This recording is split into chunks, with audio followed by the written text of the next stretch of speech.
നാലാമതായി, യേശുവിന്റെ രക്തം നമ്മെ സാങ്ക്ടിഫൈ ചെയ്യുന്നു. നേരത്തെ നമ്മൾ പറഞ്ഞത് നമ്മുടെ അഴുക്ക് മാറ്റുന്നു എന്നതാണ്.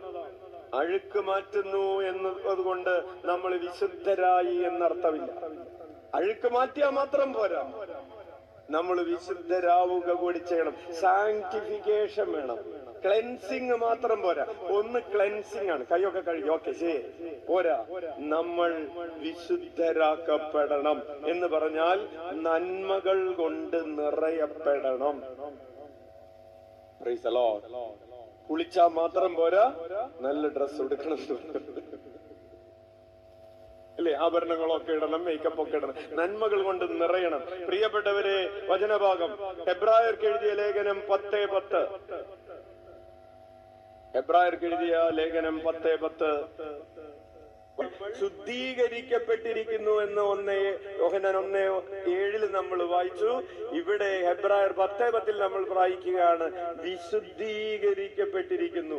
ഒരു വീയുടെ വ്യത്യാസമുള്ളൂ. മറ്റേത് ശുദ്ധീകരിക്കപ്പെടുക, ഇത് വിശുദ്ധീകരിക്കപ്പെടുക.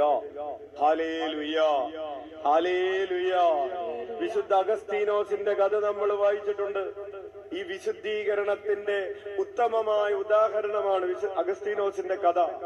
അഗസ്തീനോസ് പ്രലോഭനങ്ങളിലെ, പാപങ്ങളിലെ, ജഡികാസക്തികളിലൊക്കെ ജീവിച്ച മനുഷ്യൻ ഒടുവിൽ സഭയിലെ ഏറ്റവും പ്രധാനപ്പെട്ട സഭാപണ്ഡിതനായ ഒന്നാമനായ വിശുദ്ധന്മാരിൽ ഒരാളായി വിശുദ്ധ അഗസ്റ്റിൻ മാറി. അത് വിശുദ്ധീകരണമാണ്.